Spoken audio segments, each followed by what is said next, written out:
Our next guest says the president should take the deal and move on. But at this late hour, what's he really hearing about whether the president's going to hesitate? Republican Lindsey Graham, chairman of the Senate Judiciary Committee and golfing partner to POTUS. You get all kinds of scoops. So I know you've been talking to the president. Where is he on this thing? Because I'm hearing tonight it's, quote, leaking oil. This thing coming together. It is leaking oil, but not because of him. The president, I think, is ready to accept the wall money and more judges and more bed space.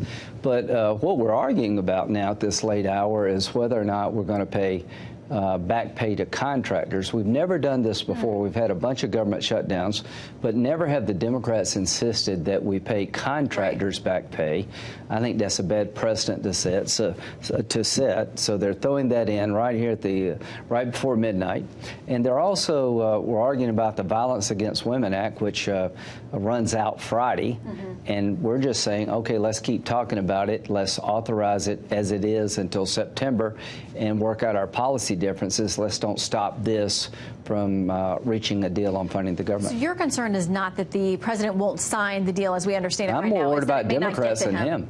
Okay, all right. So there's this, there's been criticism from some on the right who say the president didn't get enough out of this deal. He has said, I'm going to use other avenues to move around money. Some folks on other networks, like Morning Joe, they don't think the president has the right to do that. If you read your Constitution, all funding begins, of course, with the legislative branch and also the executive branch when the executive branch can't get the legislative branch to agree to give them the funding they need. Actually, what Lindsey Graham just said, again, unconstitutional. What Mitch McConnell is suggesting, unconstitutional. But this whole thing doesn't really make a whole lot of sense. You have a copy of the Constitution? I don't have one on me, but I have a copy of last year's appropriations bill. In last year's appropriation bill, Section 284, I think, allows the president to spend up to $880 million to erect barriers where there are drug corridors. That's a pot of money.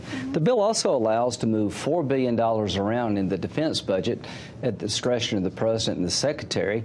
When you add all that up, it's pretty much what he needs. So why should he take this deal?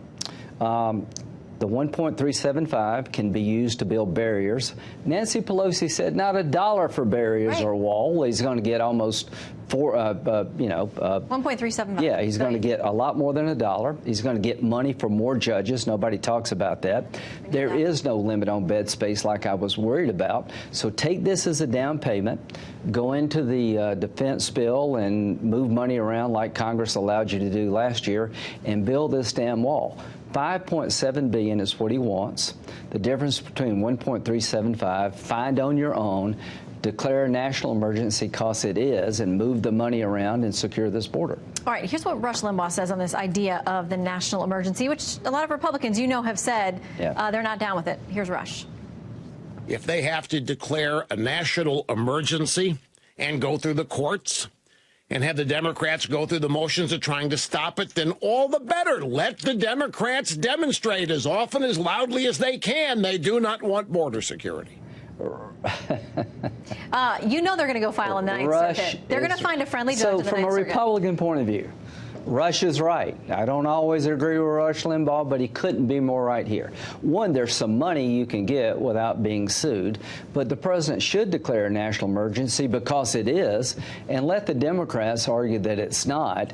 Talk about why they don't want to secure the border, and we do. It is a great issue for 2019 and 2020. It is a legitimate national security issue, and we would be idiots as Republicans not to support Donald Trump to try to build this wall any way he can legally, and he has the authority as president to declare a national emergency. There are monies available to him in the current budget to move around and help build the wall. We'd be stupid as a party not to stand behind him. I can't think of a better issue to define the Democrat and Republican Party than this. All right, well, we will see as this plays out in the coming days whether this gets to the president's desk, whether he signs it, and where the rest of the money comes from. Senator Graham, Mr. Chairman, great to have you with us. Thank you. Thanks.